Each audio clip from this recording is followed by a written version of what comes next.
là, nous sommes à ce qu'on appelait autrefois la pointe ouest de l'île Gloriette. L'île Gloriette que tout le monde connaît, puisqu'elle s'appelle toujours île Gloriette, même si ce n'est plus une île depuis les comblements de la Loire, c'est-à-dire dans les années 30. L'île Gloriette, elle est là donc jusqu'en 1928 exactement. On va même amputer un morceau ici, là où il y a la piscine. Elle était un peu plus longue. On va amputer un morceau pour permettre au bras de la Madeleine de mieux couler, tout simplement parce que les comblements vont tout boucher ici. Elle va être rattachée à la terre ferme avec le comblement de ce qu'on appelle aujourd'hui la place de la Petite Hollande et le bras de l'hôpital.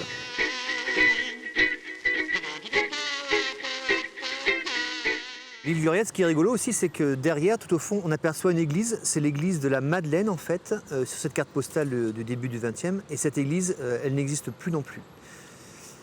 Ce qu'on voit ici, c'est des usines, des papeteries, les papeteries Leroy, très exactement. C'est d'ailleurs une carte postale qui fait la promotion des papeteries Leroy. Et ces papeteries vont disparaître, ils vont amputer ce morceau, et à la place, dans les années 50, les Nantais vont découvrir la piscine Léo Lagrange, que l'on connaît ici. Une piscine qui sera d'abord à ciel ouvert. On pouvait se baigner en fait et regarder du haut du plongeoir, on voyait la Loire.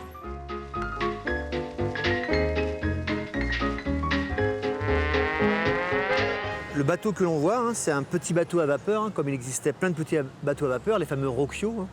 Les Nantais les prenaient depuis ce qu'on appelait la cale aux oranges.